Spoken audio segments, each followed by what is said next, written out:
बहुत बहुत शुक्रिया। आज के इस प्रोग्राम में मंच पर तशरीफ फरमा लेबर बोर्ड के पूर्व चेयरमैन साहब, शिव के प्रधान साहब, बहन अनीशा, बहन शहनाज, सरपंच संघ के अध्यक्ष प्रहलाद जी, गुलाम मोहम्मद जी, हाजी खान जी भाई साहब और तमाम यहाँ पर बैठे हुए मौजूद बुजुर्गों, मेरे भाइयों और प्यारी बहनों, सबसे पहले तो मैं आपका बहुत ही तहे दिल से शुक्रिया अदा करना चाहती हूँ इतना मान सम्मान देने के लिए और हमें याद करने के लिए। बहुत खुशी होती है जब हम अपने इलाके के किसी ऐसे प्रोग्राम में, किसी इवेंट में जाते हैं। आज यहाँ आकर के जब छोटे छोटे बच्चों को देखा खेलते हुए तो अपने स्कूल के दिन याद आ गए और हमें पता है कि कितनी मुश्किल और कितने संघर्ष से बच्चे छोटी छोटी पहचान बनाते हैं।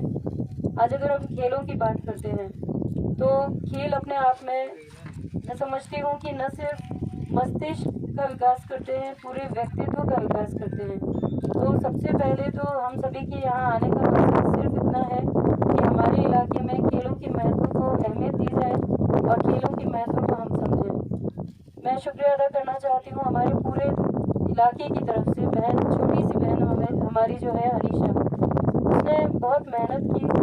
मेरे पास जयपुर आई, हम लोग बैठे, पहले मैं जानती नहीं थी ज़्यादा, लेकिन उस दिन हम पूरा दिन साथ रहे।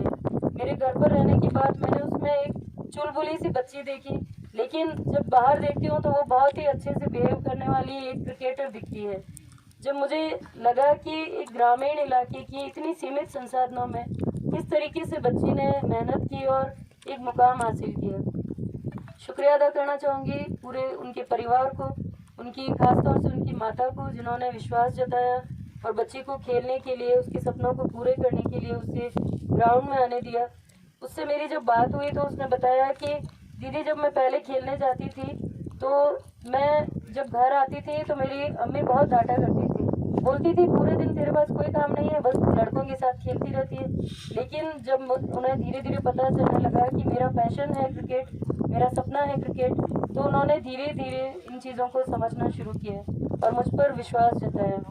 तो मुझे अच्छा लगता है, खुशी होती है। अभी जब मैं अनीशा से बात कर रही थी तो मैंने उसको ये बोला कि तुम्हारे जैसी बहुत सारी बच्चियाँ इस इलाके में तैयार करने का जिम्मा तुम्हारा होगा। तो हमें यही समझना है कि कैसे हम लोग हमारे ग्रामीण अंचलों में जो होनहार हीरे छुपे हुए हैं उन्हें हमें कैसे तराशना है, उन्हें हमें कैसे बाहर निकालना है, क्योंकि हमारे इलाके में बेशकीमती हीरे हैं। उन्हें सिर्फ तराशने की, उन्हें सराहने की ज़रूरत है। जब हम उन्हें अप्रिशिएट करेंगे, आज जब मैं यहाँ आई तो मैंने अनीशा को यहाँ बिठाया मंच पर सिर्फ इसलिए ताकि उसे ये सम्मान हम घर वाले देंगे तभी बाहर के लोग भी देने लगेंगे। तो हमें शुरुआत अपने घरों से करनी होगी। हमें विश्वास बच्चियों पर खास तौर से जताना होगा।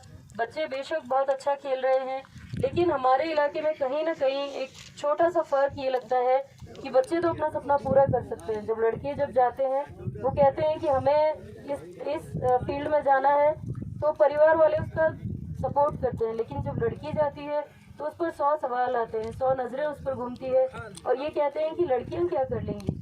लेकिन ये सभी अपने आप में अनीशा जैसे जो बच्चे हैं वो एक एग्जाम्पल है हमारे पूरे इलाके के लिए, खास तौर से बच्चियों के लिए। वो अच्छा कर पाएंगी और उन पर हमें विश्वास रखना होगा। मैं बहन अनीशा से भी कहना चाहूँगी कि बहुत बड़ी जिम्मेदारी है तुम्हारे कंधों पर। खास तौर से हमारी परंपराओं को हम ना भूलें, हम बाहर जाएं, हमारे परिवार के विश्वास को बरकरार रखते हुए हम आगे बढ़ें, तो हमारे सपने बिल्कुल हम साकार कर पाएंगे। यहाँ घोषणाओं की भी बात हुई, मैं तो सिर्फ यही कहूँगी कि जब घोषणा की कानून बना देंगे तो ज़रूर घोषणा करेंगे।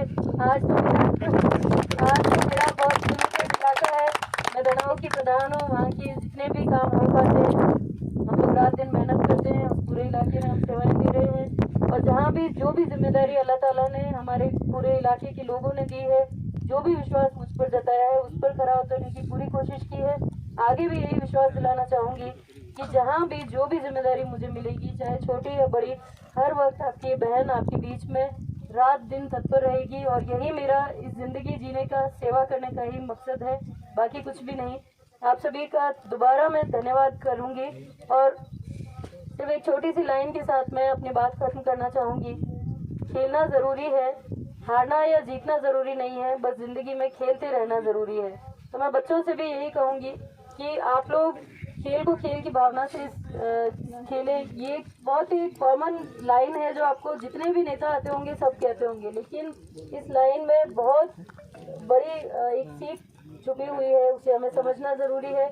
आप जब खेलते हैं तो अनुशासन की भावना सीखते हैं, आप डेडिकेशन सीखते हैं, सहयोग की भावना सीखते हैं। और मैं ये बहुत विश्वास के साथ कहना चाहती हूँ कि जो गेम्स में जो खिलाड़ी जो होते हैं ना, उनके जैसा अनुशासन कहीं भी नहीं होता। वो टाइम के बड़े पंक्चुअल होते हैं, वो डेडिकेट होते हैं।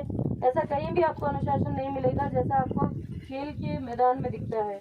एक बात खास तौर से बताना चाहूँगी कि विजयी जो होती है ना, जो जीत जो होती है, उसको पचाने की बात की जाती है नेताओं के लिए स्पेशली। नेताओं को कहते हैं कि भाई जीत गए, इस विजय को बहुत अच्छे से पचा लीजिएगा। मैं कहती हूँ कि विजय पचाना तो बहुत आसान है, पराजय को पचाना अगर सीखना है तो हमें मैदान में रहते हुए खिलाड़ियों से सीखना चाहिए। ये एक बहुत बड़ी बात है, हमें सबको यहाँ समझने की ज़रूरत है। कोई भी जो खिलाड़ी है वो पराजित भी हो जाता है तो वो कोई रिएक्ट नहीं करता। आप हमेशा देख लीजिएगा, बच्चे चुपचाप से अपने हार को स्वीकार करते हैं और उससे सीख लेते हुए आगे बढ़ने की कोशिश करते हैं।